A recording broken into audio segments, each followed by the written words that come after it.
guys, my name is Nibiri and it's time for another kicking of the week. And today I'm going to show you how I made a punch for the tail that we made last week and how we're going to finish that kick up. So where we left off last time was with this tail. And what we're going to do today is we're going to make a punch and we're going to finish up that punch and balance everything with that tail. So the basic punch sound that we're going to start working to is this sound. And I'll just show you how I made that. So what I've done was just boosting the mids a little bit and taking away a little frequency that I didn't need and putting on the first distortion on there. And then it's just going to sound a little bit more overdriven. It's nothing special. And what we're going to do then is we're going to look for the right frequency to really boost quite extreme. So as you can see over here, I did a few boosting each other to get a nice tone. And after that I put a distortion that's quite harsh. After that I just boosted a little bit where it needed, so it needed a little bit more lows and it just needed some extra mids and put some distortion after that. This wave shaper is quite extreme, but I pulled down the mix so that it's not too harsh on our punch. So it's just adding a little bit extra and then I just added some highs.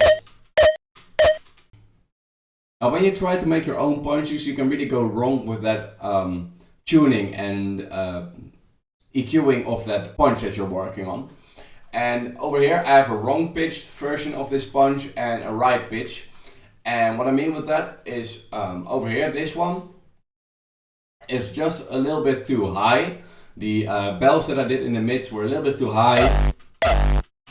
And that made it sound a little bit more awkward with the tail behind it. And if you listen to this one and don't pay attention to that the punch is too loud, just tonally this punch, it just sounds more in tune with the tail.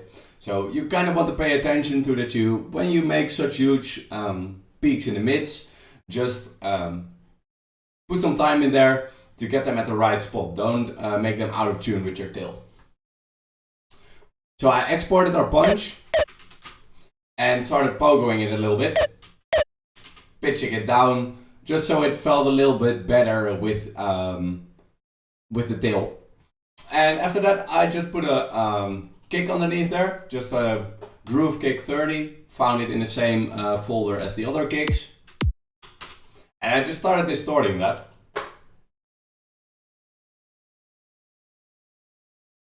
Just quite basic, but it just gets it quite tight. It's just one EQ and a distortion. I'm just boosting the mids where I just felt it needed some, and then I distorted it. And this distortion is just opened all the way, just like GPF would do. So you're really creating a tight punch feeling already. Now after exporting that, I started pogoing it a little bit more. The pogo just helps giving a little bit of snap.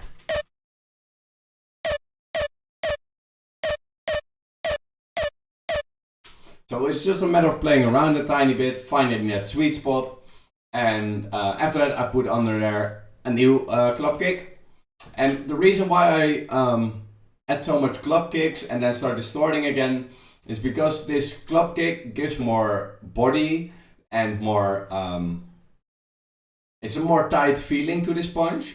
Then I distort it some more, and with the distortion the low end just gets destroyed. So then you can add a new club kick under there to just gain a new clean low end. So I'm basically just using the club kicks to make the punch fatter, to then completely destroy it with distortion, and then using new club kicks to really regain a nice clean low end again. So then it sounds like this. But I felt the highs were a little bit crappy. So I added this snare layer. I just pitched and pogoed it a little bit, just so it had a little bit more snap. And I gave it a nice mid peak and started distorting that. Nothing too harsh, but it was enough to get some more clean highs in our punch again. Just have a listen.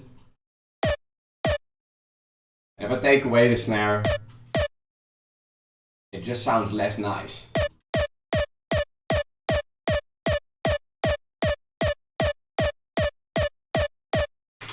And if you think you can maybe get the same result with just boosting some highs, I'll just show you. It just sounds a little bit less tight. It just sounds like over boosted highs.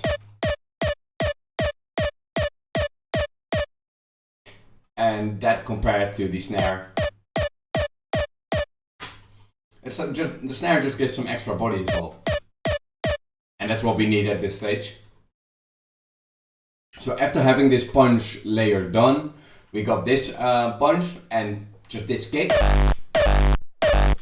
It sounds nice, but it just wasn't there yet. So I took a sound, I think it's some kind of snare, and I pogoed it and just started distorting it. This was the original snare sound, and I pogoed it just to get some more snap again. And after that, I started distorting it. So we're boosting these mids again to get a nice body and distorting it fully. And then boosting what we need, taking away some frequencies and finishing it up with another wave shaper. And this one's just gentle, but it does the trick. So it just distorts it a little bit more.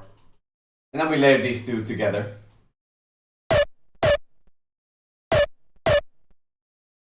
Now I should probably notice the extra punch layer we made was really off tune with the punch that we already had. And the way I just fixed this was by pitching it and just listening by ear when it would sound in tune. So I just scroll through the pitch amount and yeah, just put it at a place where I like the sound and where it fits together. So now we have this kind of punch, and this extra layer just gives some more depth. And that's really what our punch needed. And then we just routed it to a bus, and I routed it to another bus and started distorting it. At this stage, when you nearly got the right sound that you're looking for, you want to be careful with the amount of highs that you're boosting before distorting. Over here you see I boosted it a few times, and I'll just show you in the end what the difference makes, because it just boosts too much highs before the entire FX chain, and it just destroys the punch. So I took the Destructor, never used this one before, but I just liked it. Put a fast disc after that, and some EQ, and you're just seeing that same peak just coming over and over again, where I just boost the mids where I feel like it just needs a little bit more extra, and then I distorted it with a wave shaper. Because wave shaper sometimes is quite harsh, like I said, when you don't take away these highs. Do you hear how that just destroys the high end of your punch? Just really be careful for that.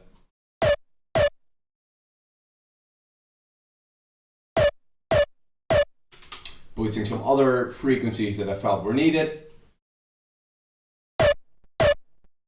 Just some, yeah, a little bit more gentle distortion that just gets it a little bit more tight. And some extra highs. And these highs were needed, but I'm boosting these highs at the end of the chain so that we don't distort them anymore. So what I then did was I just took another Sytrus, made a nice low end with it, and I just manually moved it to create some kind of wavetable feeling. For when I was exporting it, I just put the Edison to record and just started moving it while it was recording. Now this is the final step that we need to do to finish the kick, and we just exported the punch from the chain that we made, and you're just hearing where's all that low end gone, even though we added so much of these club kicks underneath here and earlier. It's just the distortion that just takes away the lows. So I added a new club kick again, And this one just, it gives a snap in there, it gives body, and it just makes the punch sound full and more ready to use in a final kick.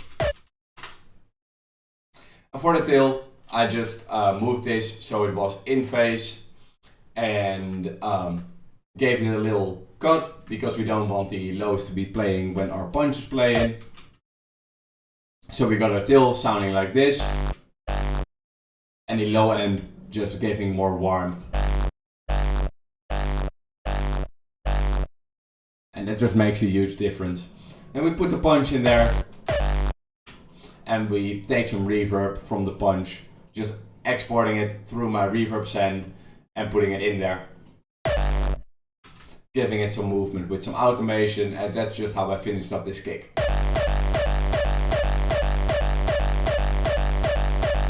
Now when you're finished with the kick and you like the sound, you kind of have two options. You can choose not to limit the kick, or you can choose to limit the kick in some way. So I took two different methods. You can use Pro L for this, and it's just basically a Pro L put on the final chain. It's just limited, make it a brick like this. Or what you can do is you can do like in sample clipping that we have in FL Studio. And you just put clip over here, like this is without the clipping. Just put clipping on, turn up the boost. And if you don't have Pro L, actually just the difference between these is nearly unhearable. So just listen, the right one is with the in sample clipping.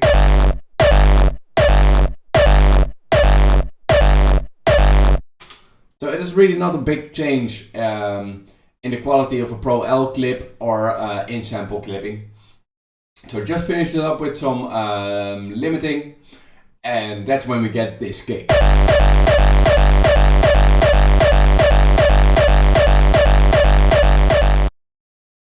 Now I hope you liked this tutorial, and I hope you learned something from this, and hopefully I'll see you back soon again. Cheers!